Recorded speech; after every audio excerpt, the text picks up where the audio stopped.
2030. 2030. Saudi Arabia, the public investment fund, It's a there's a big lot of vision. excitement This around transformational NEOM specifically. change, every aspect of the kingdom, economic, social, cultural, The religious. 2030. 2030. 2030. This is the 2030. Yalla, yalla, yalla, yalla. Holla walla, everybody. Episode 20 of the 2030 podcast. Hello, Dr. Hanaa and who is joining us from Sweden, actually. So, and wait, it looks like also you brought your mic and everything with you to Stockholm. Carried this on the plane with me. You carried your microphone on the plane with you? Yeah, I didn't check in any luggage. So you carried it on? Yeah, I carried it on and it got, taken to the side and they opened it and they're like, what are these things in your suitcase? There's like these. And you're like, I was like, oh, that's my microphone and it's stand. He was like, oh, it's a microphone? Okay, no, that's fine. He just like closed it. He didn't even like look at it. Was he like, are you a podcaster? Or what? Did you get to use the opportunity like at a cocktail party to be like, guess what I do? I'm a podcaster. He didn't even ask me. Nope. He just said, oh, it's a microphone? Okay. And then he swabbed the bag, didn't put it through security again, didn't look through it, zipped it up and sent me on my way. See, you'll learn this as time goes on. That's when you interject, hey, like, I know you didn't ask, but I do have a podcast. It's called The 2030. It's about Saudi Arabia's transformation. And then you just kind of force it on him. And then maybe we'll get some cards made that you can just like hand out and say, look, like, please.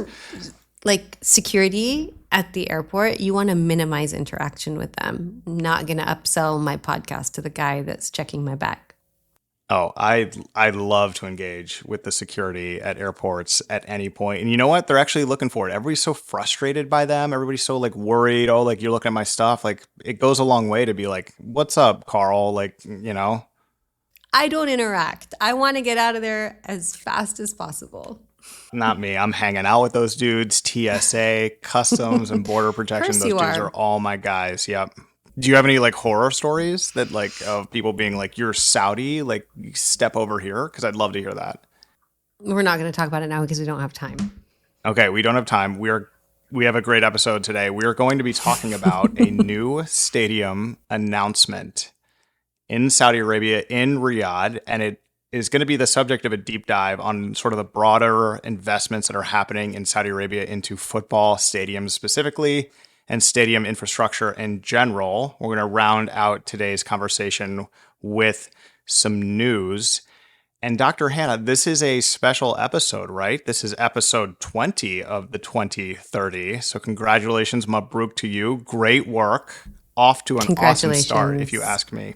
Yeah, and actually, I think that is very true. And I have some feedback even for us about the show. So here's a message from Karima where she says, basically she was saying that she really loves the podcast and that the reason that she loves it is that, quote, we enjoy that we're getting to know people through your videos with people that we don't get a chance to sit with or an opportunity to engage with. So that was really exciting. That's great feedback. I agree. I completely agree because we feel the same way about these conversations. And we've had some great ones and some great ones coming up. So thank you, Karima, for that. Yeah, I'm always really excited about the guests that we have because, some of them are really busy. And so having a chance to sit down and have kind of really open and lengthy conversations with them is great. Another message from Andy saying, I'd love to hear more about the cultural stuff. The episode you guys did covering media misconceptions was my favorite. So I think that's a message to us and some feedback that we need to kind of make sure that we cover more cultural stuff as well. So maybe I'll change my deep dive today off of new stadiums at PIF projects to more cultural stuff. No, but that is great feedback. We also love talking about the cultural stuff as well. We did have Manal Dwayan on recently, but I do think we can up the tempo as well with that because I feel like many are curious and interested in Saudi Arabia's cultural offerings. It's such a huge part of tourism and visiting Saudi Arabia. And for Saudis who are listening to this, they love hearing about their culture and insights into that as well, at least I think. So that's great feedback, and we'll do it. Yeah, I actually think we're have very a couple of flexible here. guests. We have a couple guests coming up that are really going to talk about the cultural stuff. And we had Fatima Batook on, where she was talking about kind of transformation of the sports sector for women specifically, which really touches on a lot of the cultural transformations. So I just wanted to share a little bit of feedback that we got on Fatima Batook's episode, which was episode 19. We have a listener that wrote in. Muna says, just to be a little bit more accurate, in 2014, there was still no Ministry of Sports. It was still the General Sports Authority, which was a government ministry. It's now the government ministry that's responsible for sports. But before that, it was the General Sports Authority. And even before that, it was the General Presidency of Youth Welfare. So I believe the current Ministry of Sports was established in 2016. So when she was fighting for kind of opening up these gyms that she launched, it was still not even a ministry. Yeah, and that's true. The sort of changes in the way that Saudi Arabia's government has kind of unfolded in the last 7 to 8 years. Obviously, a lot is developing very quickly there, and you've had sort of these semi-ministry level bodies in Saudi Arabia, like the General Authority, or I guess it used to be SAGI, the Saudi Arabian General Investment Authority, then got merged in with the Ministry of Investment. And so you sort of had these changes, but still story rings true. Just nice to clarify that a little bit. Thank you for that. That was a great conversation with Fatima. I've gotten a lot of really good feedback about Fatima's episode as well. I had another person say, this is a very timely topic. Thank you so much for bringing her on. Yep, that's good feedback. I would like to share some as well. This is from listener Razan. She said, listen to the latest episode. It was awesome. Love Dr. Hanaa. She's a vibe, she said. So, of course, yeah, very nice to hear it from everybody. It's super, super nice. Hopefully somebody's out there thinking I'm a vibe, but maybe not. It doesn't matter to me. Anyway, good stuff. Well, if you want to get, I can actually tell you, let me find the word for word so you feel better about yourself. Hang on. Okay, the feedback is from Bilal, and he says, I saw your latest interview on sports. Fresh new topic. The lady is feisty, and I like her personality. But then he goes on to say that he's also very happy with Lucien's presence on the podcast because he thinks you are genuine, serious, and curious. Well, there's a first time to be accused of something. Here it is. Thank you, Bilal. It's very nice. Yeah, keep the feedback coming, guys. WhatsApp, email, message on LinkedIn, literally anything on any social media channel. Send it to us. We'll see it. Hanaa, let's get to a deep dive. Let's put that wetsuit on. Let's go deep.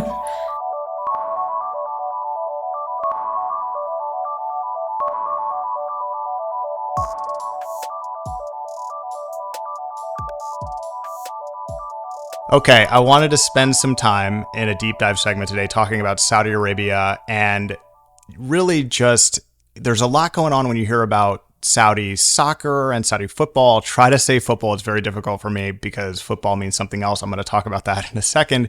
But Saudi Arabia's football ambitions, and we've talked about it on this show, and really what we sort of think, at least I'll speak for myself anyway, that is often missed about Saudi Arabia's sporting ambitions is so much of it has to do with things at home, like within the kingdom's borders. It's not some PR sports washing thing, at least in any way, primarily those things. It's an effort to develop a better quality of life, a healthy population, and a thriving sports industry within Saudi Arabia. Sports industries typically make a lot of money, especially the big ones. It's another thing I'm going to come back to in a second.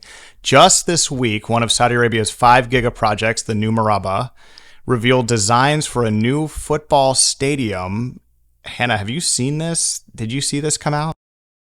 I did, but I haven't really looked at it because I'm traveling, and so I haven't really actually looked at the news too much, but I saw a tweet. Okay, cool. Yeah, it's wild. It's if you haven't seen this and you're watching now, you're seeing it over on one of these sides of us.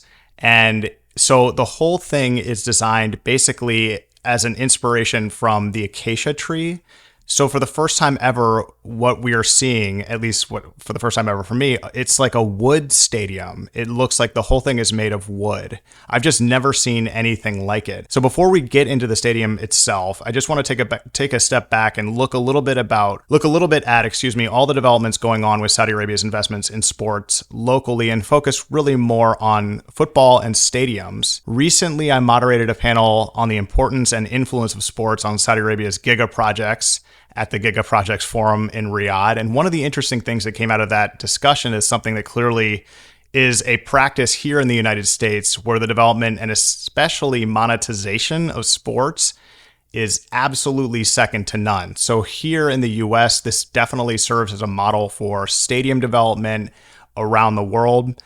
A point that I want to make here before we continue, the reason why I mentioned the US is that it would be negligent to not look at what's happening here. Of the top 5 sporting leagues by revenue in the world, 4 of them are based in the United States and play primarily in the United States. Every single one of those teams, pretty much, except for a few teams that share stadiums, have their own stadiums. And I mean, that stat, because the US is not even close to being a majority of the total population of the world. It's actually quite small when you look at the total population of the world, but 4 of the 5 sports leagues that are largest by revenue in the world are based in the United States. Number 1 is the NFL, which dwarfs everything else. The second is Major League Baseball, and the third is National Basketball Association, the NBA, and number 4 is the Premier League. So while it may seem like the Premier League is a huge, huge deal, it is 1/3 of the size of the National Football League. That is insane. That's money made. The NFL, 3 times the size. And what is crazy about that is there are 17 regular season games in an NFL season. The Premier League is 38 games. Major League Baseball, which is second, is 162 games. So the reason why I kind of mention this and give this as context is, stadiums, when they're built, you really need to think about stadiums and what they're doing when they're not being used for games, right? And for the NFL, it is insane how much money they make when they have 9 games a year in a stadium. And then for 356 days a year, basically, they are sitting completely idle unless they are planned for something else. It is really tremendously important that when you build new stadiums now, and you're starting to see it in Saudi Arabia, you're seeing it in the US and now elsewhere as well, that these are purpose-built for sporting events and for big events, but then you have things going on there all year round. And that means that it can't just be a stadium and some stands and a few concession stands. It usually is an entertainment complex, often has some residential element to it, and definitely some commercial element to it in order for these things to make money. This is not lost on Saudi authorities and planners. So I want to kind of now talk about this new Murabba district in Riyadh, this new stadium. The designs were revealed on July 16th. It is being built as a, quote, architectural marvel with a capacity of over 45,000, which is actually quite big.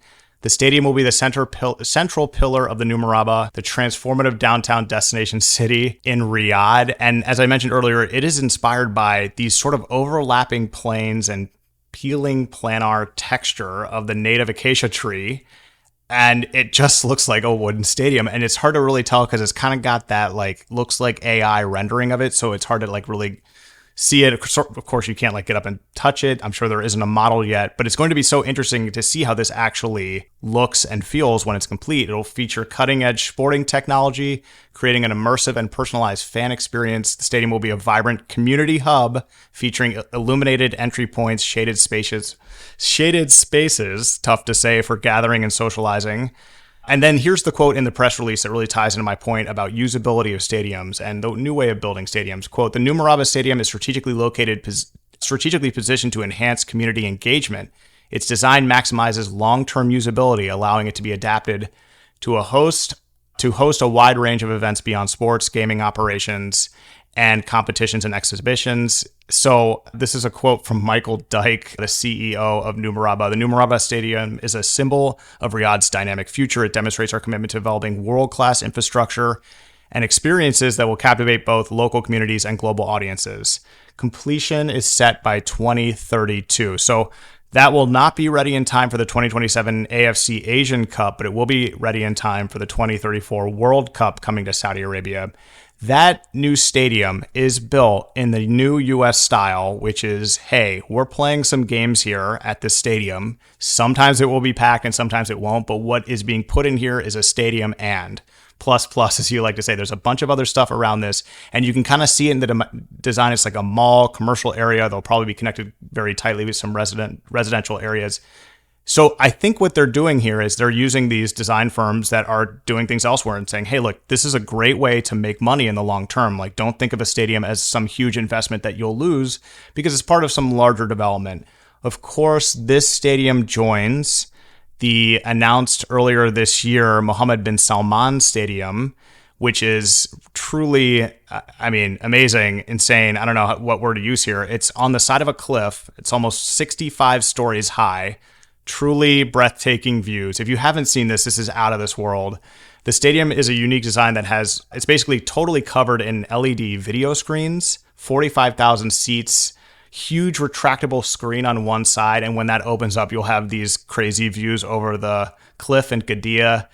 It's going to be used for football matches, but that one also had the same kind of verbiage, and I made the same point earlier about how they're building stadiums differently. Live music concerts, theater performances, more.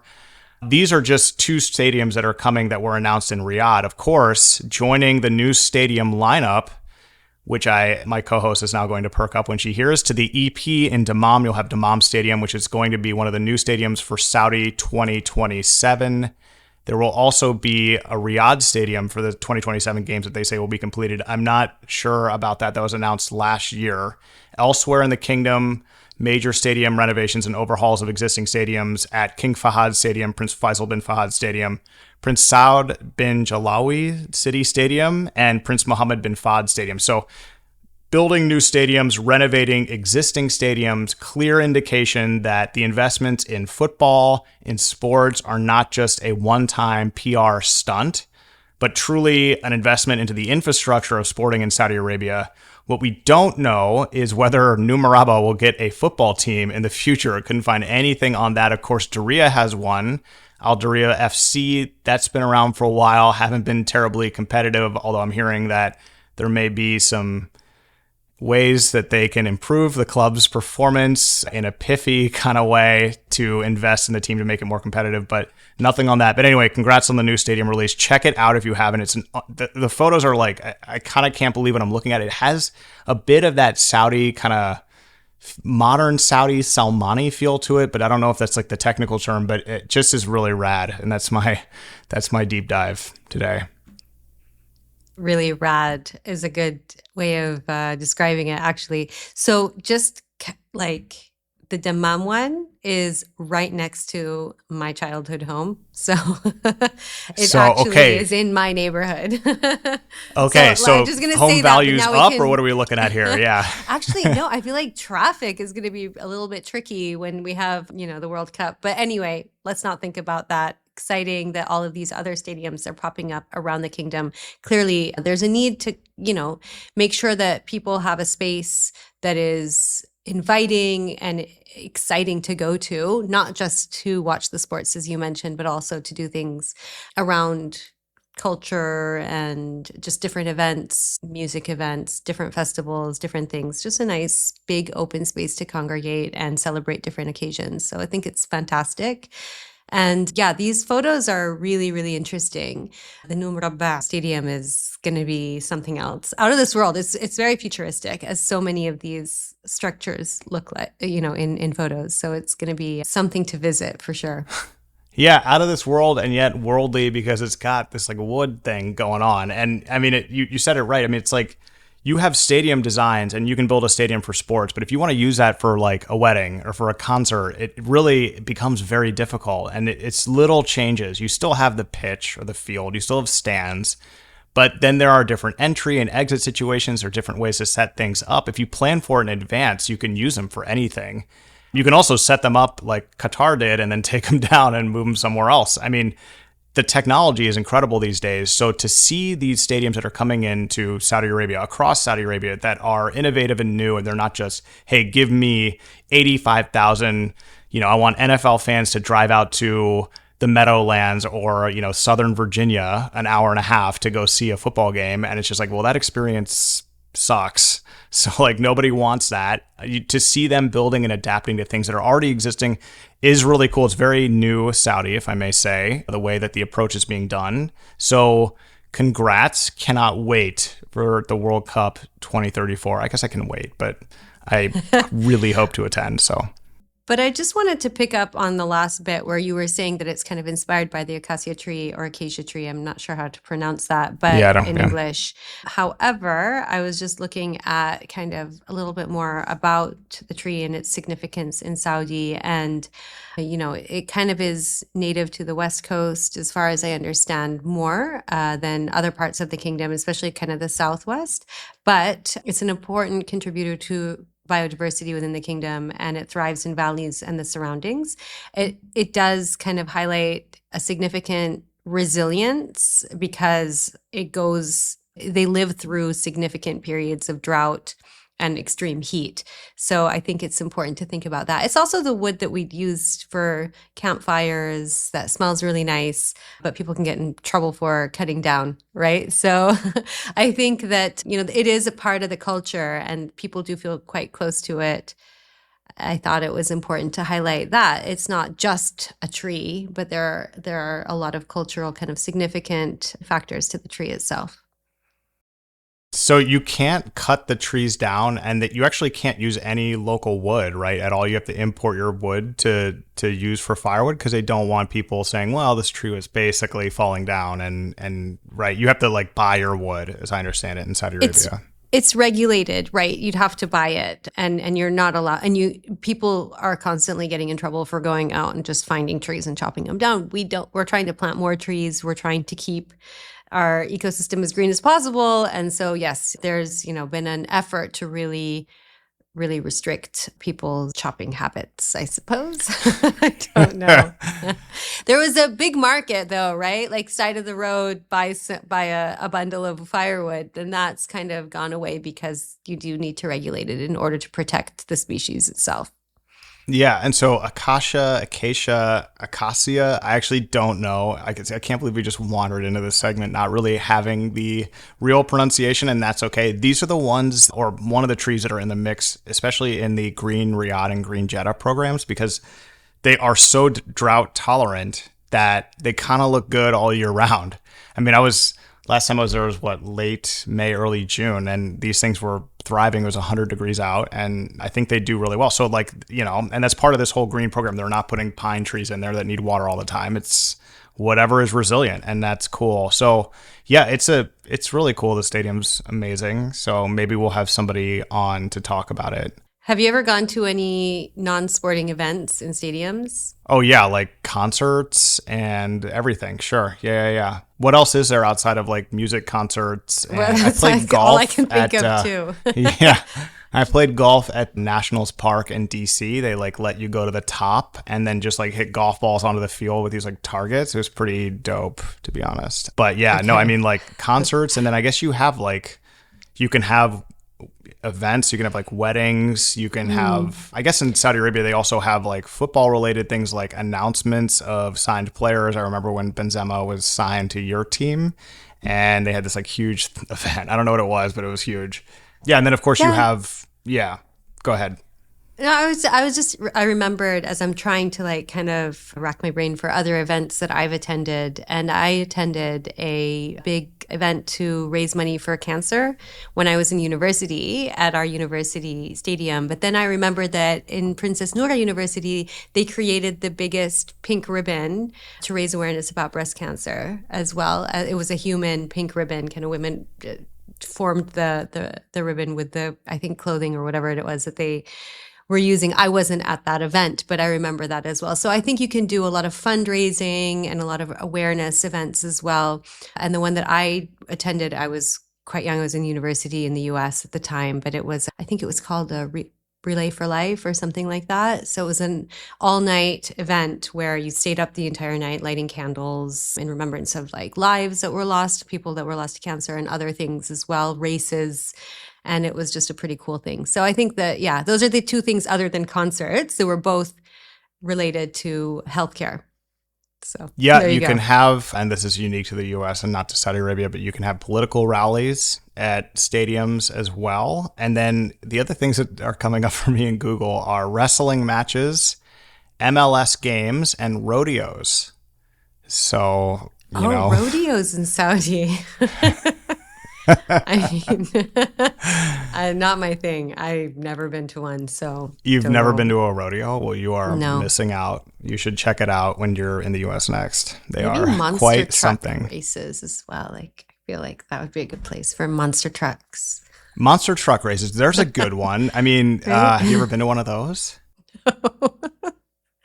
Yeah, No. my son wants to go to one, and I'm like, I don't want you to be like into monster trucks any more than like having the toys. We don't need to go to these events. It's okay. They're super loud. Anyway, again, we find ourselves way off topic. Let's pull the sailing boat back to even keel and get to news.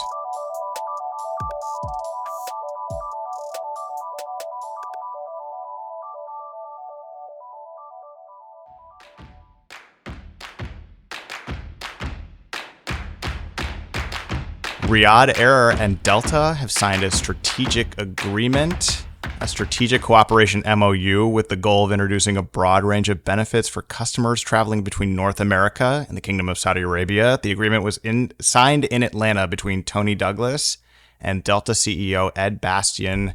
The agreement envisions a long-term relationship, subject to regulatory approvals, of course, that include interline and code share connectivity, as well as a deeper partnership encompassing loyalty, customer experience, digital transformation, and broader aviation services such as maintenance, repair, and overhaul services, ground handling, and training. Yeah, the partnership is meant to open new destinations in Saudi Arabia and beyond for Delta customers, including future nonstop service on Delta between the US and King Khalid International Airport in Riyadh.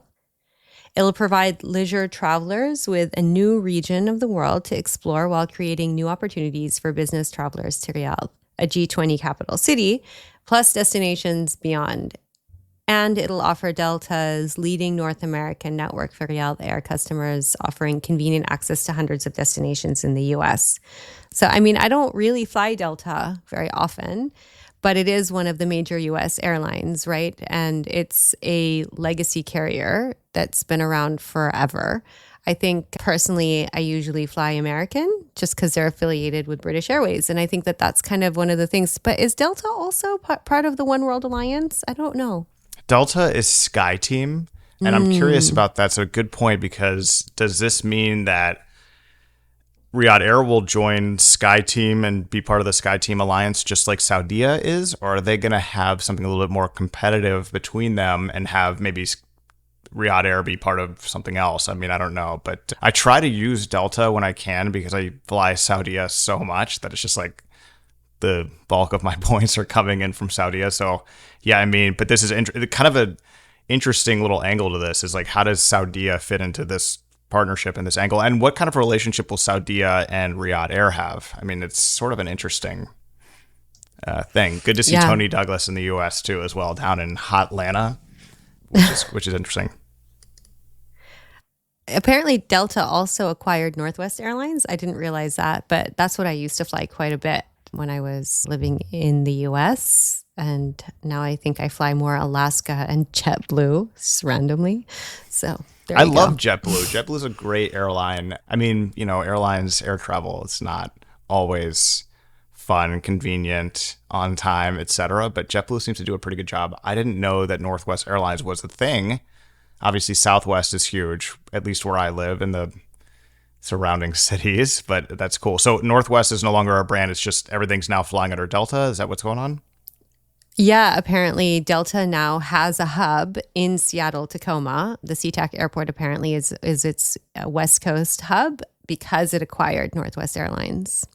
Okay, so put your bias aside. Tell me, what is your favorite airline to fly on? I don't really have one. I have to be honest. I don't like the airline that I fly on the most very much. I have a lot of issues with them. But, you know, when you get like a certain status with a certain airline, it's really hard to pivot because then you're not like, you're not in the priority boarding group and you don't have all the extra luggage allowances and so on. So because of where I live and my travel patterns, I fly British Airways the most. I don't love them. And I think who they used to be was an airline that I loved, and who they are today is very different. So they need to up their game. Yeah, I mean, I don't know. The one thing that I don't really care too much about is like priority boarding, because people are like lining up and getting in this huge line. And I'm just so happy to be at the back of that line, because that means that will be spending just less time on the aircraft. People that rush to the front of that line, then get there and like, I don't know what they're doing, but they want to be on the aircraft for 45 more minutes, especially these like longer flights. I just don't understand that. But yeah. No, I don't know. The reason I do it is because I want overhead compartment space for my carry-on. And if you don't get on there, then it ends up some weird place. And if it's not in front of you, then you have to wait till everybody gets off the airline. So you have to go back in the aisle to get your bag out. Like, it can be a disaster if you don't get can't go space. back. It's a rookie mistake right there. You cannot put the bag behind you. No one is going to stop for you to let you go back and get it. Absolutely not. But sometimes there will be no other space, and then you end up stuck on the plane. So I want off the plane as soon as I can get off the plane. Therefore, I want on the plane as soon as I can get on the plane, so I can put my bag where it needs to go, right where I am. Okay, but I mean, like, you know, most of the time that's not really a problem, right? I mean, does that mean, I don't know. Anyway, let's move on. It can be a big problem, especially in the US, actually, where like there's nobody checking bags because it costs money. Yeah, the US is, yeah. Anyway. Right. So NASA KSA tie up. The U.S. and Saudi Arabia signed a framework agreement that opens new possibilities for cooperation with NASA in areas such as space science, exploration, aeronautics, space operations, education, and earth science. NASA Administrator Bill Nelson signed on behalf of the U.S., and the CEO of the Saudi Space Agency, Mohammed bin Saud al-Tamimi, signed on behalf of the Kingdom of Saudi Arabia. The agreement was titled Framework Agreement between the Government of the United States of America and the Government of the Kingdom of Saudi Arabia on cooperation in aeronautics and exploration and use of airspace and outer space for peaceful purposes. This is important because it will establish sort of a legal framework and between the two organizations, and to facilitate and strengthen collaboration between them. So it sort of just like makes it like builds a highway between them to establish ways that they can cooperate. Saudi Arabia also became the newest Artemis Accords signatory, affirming its commitment to sustainable space exploration guided by a common set of principles that promote the beneficial use of space for all humanity. NASA Administrator Bill Nelson, who participated in the ceremony, and the other agreement that was signed was actually attended. It was a Zoom call, so it was like a screenshot of it, and it had all the participants, including from the Saudi side, Mohammed bin Saud al-Tamimi, and Princess Rima bin Bandar Al Saud was also on the call. So they had this like kind of screenshot, and they're like, "Hey, we're signing this deal," and I kind of love it when that happens. Very COVID-y, but you know, it just is an easy way to do it. Anyway, NASA Administrator Bill Nelson said, quote, "Today, Saudi Arabia adds its voice to a diverse and growing set of nations. Together, we can ensure that humanity's rapid expansion into space toward the moon and destinations beyond will be done peaceably, safely, and in full accordance with international law." So, I don't know, pretty cool to see this. For sure. Okay, so up until the establishment of the Saudi Space Commission, actually the only astronaut that Saudi ever had was, do you know who it was? Yeah, it was the prince who went into space and then became the minister of tourism. Yes, King Salman's son, Prince Sultan bin Salman Al Saud, was the first Saudi astronaut. And like, there was such a cool, like, I remember a poster. He went into space in 1985, and I remember a poster of him in his space gear that we had in like one of our rooms when we were kids. So it was he's a pretty wearing the big NASA deal. outfit, right? He looks like such a badass. Yeah. Yeah, he looks really cool. Yeah. So exactly. So he was basically the first astronaut, and he went into space. And then in December of 2018, when they set up the Saudi Space Commission, he became the chairman of that. But before that, as you mentioned, he was the president and chairman of the Saudi Commission for Tourism and National Heritage, which basically was the foundation of both the Ministry of Culture and the Ministry of Tourism.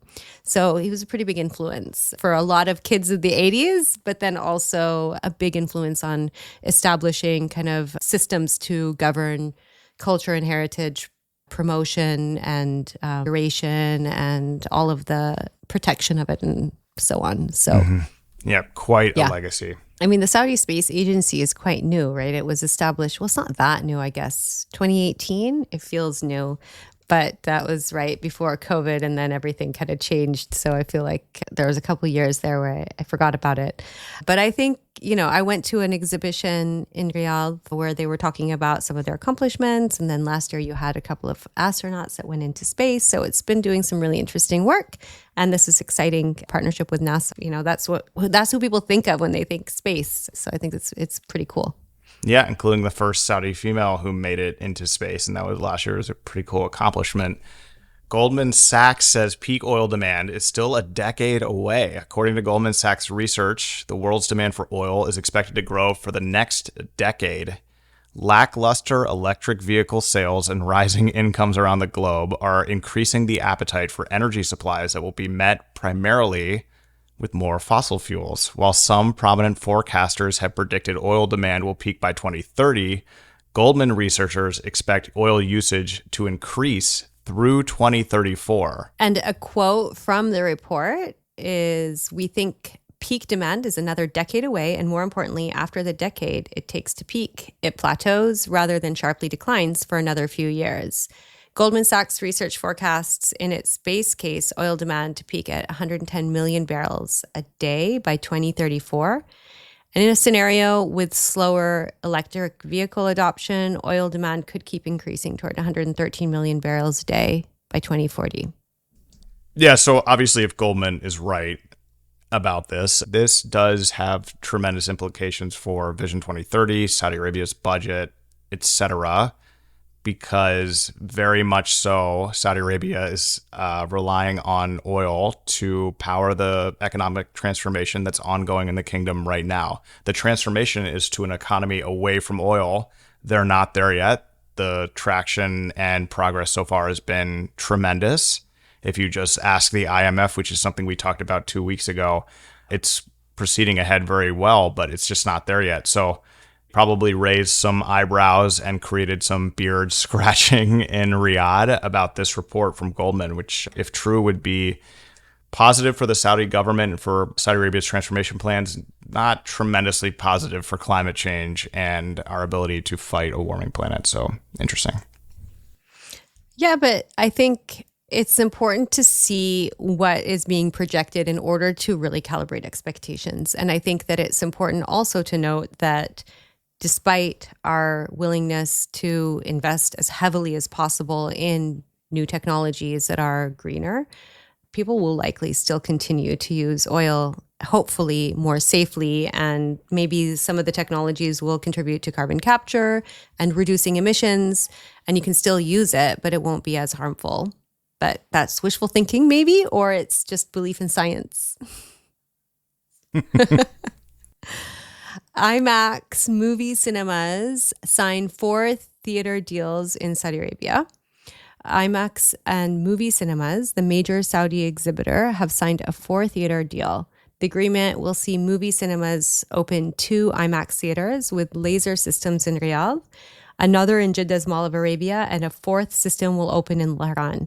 All 4 locations are scheduled to open by 2025. Yeah, the film technologies company IMAX already has 10 giant screens operating in the country, with another 22 to open through separate deals with major exhibitors like Vox Cinemas, which is a major Middle Eastern movie theater chain, and AMC Cinemas. Movie Cinemas launched in 2019 with headquarters in Riyadh and is locally owned and operated by Movie Cinemas Company. And have you seen any good movies recently? I have not been to the theater since, what was it called? Barbieheimer or whatever? Last summer. So and I've never actually been to the cinema in Saudi. Well, I'm told though that the theaters are so much better than anywhere else in the world. I've been told this multiple times. I don't know if you've been to a Saudi movie theater or not. I have not. No. This Never is have bad. time when I'm there to go see a movie, and I'm not a movie theater guy anyway. I kind of hate them, to be honest. But maybe maybe it's just the U.S. experience. I don't like to go to movie theaters. So this was literally the conversation we had last Sunday at family brunch. We were talking about how movie theaters in Saudi are just like so much better than anywhere else in the world. They're more comfortable. The food is better, and food is a thing, right? So like even here, sometimes I'll go to this theater called the Everyman, and you can order whatever, burgers, nachos, like all the junk food, pizza, and they bring it to you while you're watching. And you can even order in the middle of the movie, and they'll bring you your food and milkshakes and things like that. So it's a really fun experience. And so that's the thing now. And like there's a few other of these like luxury cinemas, but Saudis apparently have the best ones. Well, they're not dealing with any old legacy movie theaters that they had to renovate because they just largely didn't exist after roughly the mid-70s. So the new theaters that are coming online and the theaters in service to other Saudis, by and large, are new builds. And when they do these new builds of cinemas, they usually build in something more than a popcorn machine with a DIY butter situation. They sort of have a whole kitchen because why not, right? Why not make it a restaurant where you can make money off of it, and it's a much better experience, as well as investment into real chairs. It doesn't make you feel like you're on an economy flight. Yeah, couches. Yeah, Reclining couches. They're so comfortable. Even here, they're more comfortable than the ones like that I remember as a kid, obviously. But like apparently the ones in Saudi are even better. So I don't know. I need to go to the cinema next time I'm there. So I can't cinema. even remember the last movie that I saw, like end to end, coast to coast. Definitely was on a flight recently, but it wasn't like a modern one. Like maybe Wonka, but that was like 6 months ago at least. So I just don't have time really for movies, and I wish I did have more time for movies. But theaters, I mean, what they're basically doing is recreating what you would have at home, right? You'd have a kitchen at home, you'd have a couch at home, and yeah, like you may not have that like massive but you get the big experience. Screen, right? Yeah, well, but that's where IMAX comes in because that is a completely elevated experience, right? So speaking of that, have you ever been to like a really good IMAX show? Yes, absolutely. Yeah. And that's What was different. it? God, Yeah. I've seen a few. I think the first movie that I saw in IMAX when I was way younger was Twister when it came out, which was like at the very beginning of IMAX tech. And I was completely blown away. I mean, this is like when I was like, 14 or something like that. Yeah. And then more recently. Twister on IMAX would be scary. Yeah, and there's a new Twister movie. There's a new out Twister. now. I saw that too. I love Twister. I don't know about the second Twister. Are you going to see it? I don't know. I don't really see movies very often, but maybe if it's on my flight. Yeah, but that seems like a know. bad experience to watch a movie, like here's a tiny screen. Like I saw my friend like uploaded this thing to his Instagram stories and he was watching Oppenheimer and on like an economy flight with a like 7-inch TV. He was like, this is exactly how Christopher Nolan wanted me to see this movie. It's like on a tiny screen with like broken headphones. Yeah. We are so far off topic, but I wanted to talk about this. Not really. We're talking about the IMAX thing. Yeah. So mine, I don't know. What's the difference between IMAX and IMAX technology? Is that different? Like, was that better? I don't think they're a different. I think, yeah. Because I remember a really old IMAX theater in Seattle where you could go watch Mount St. Helens erupt. And I went to that quite a bit when I was a kid. Just like go to it over and over again. So it's cool. What? One thing I want to add to this discussion at the end, which is by far the most fun of our news topics, but Saudis, I mean, cinemas, maybe it's because they're so much better, as you said, but cinemas in Saudi Arabia are really taking off. These movie theater chains are doing well. And now increasingly they're starting to feature more Saudi content that is being developed by an ecosystem that is starting to actually kind of put its roots down and blossom a little bit. And we would urge everyone to go back to the Wayback Machine at this point now to our conversation with Abdulrahman Sandogji. Did I say it right? Sorry, because I don't have it in front of me. But he just, yes. You did well. That was one of my favorites we've done, just talking about his view on where Saudi cinema is now, where the investments are going, how they're building it out. Hanaa, thank you very much. Thank you.